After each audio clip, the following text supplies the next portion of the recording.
Good morning, Clearbranch kids. I hope that all of you guys have had a great week. But if you haven't, I hope that today's lesson about resilience will help show you that you can bounce back. So today's story is about the Apostle Paul, who had once actually been an enemy of anyone who followed Jesus. But once Paul met Jesus, it changed everything.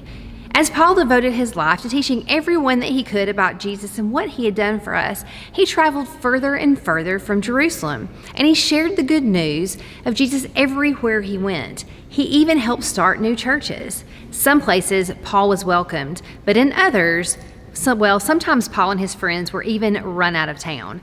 Regardless, though, Paul kept going, and as he went on about his mission, he traveled further and further from Jerusalem. And at one point, he and his friend Silas were in Philippi, sharing and teaching there with everyone that they could. Well, one day, while Paul and Silas were on their way to a place of prayer, there was a woman who started following them. And they were telling everyone that they passed that what Paul and Silas were doing and who they were teaching about.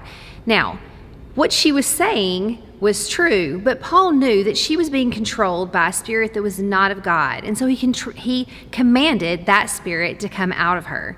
The problem was there was a group of men who had been using this woman to make money for them, and now that the spirit was gone, they couldn't do that anymore. Needless to say, they were not happy, and they grabbed Paul and Silas and they dragged them to face the local judges. Well, Paul and Silas were accused of making trouble, and then they were beaten and whipped and thrown into prison. The guys had done nothing wrong, and it would have been very easy for them to get discouraged or to sulk or complain, but instead, they chose to spend time in prayer and to sing songs of praise to God.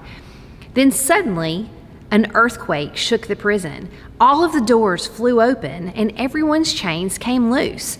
The jailer woke up and saw what had happened, and he just knew that everyone was going to be gone, and he was going to be in so much trouble.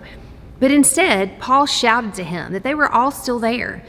The jailer had been watching Paul and Silas all through the night, and he could tell that something about them was different, and now he knew from the way they acted that that was true.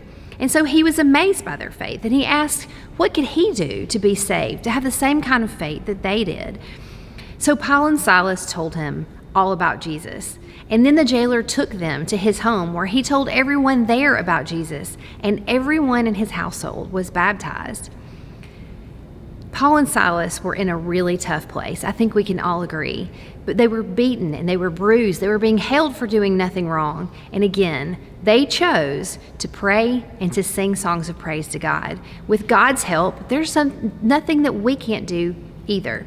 And that's our bottom line for this week. With God's help, we can choose joy when life gets hard.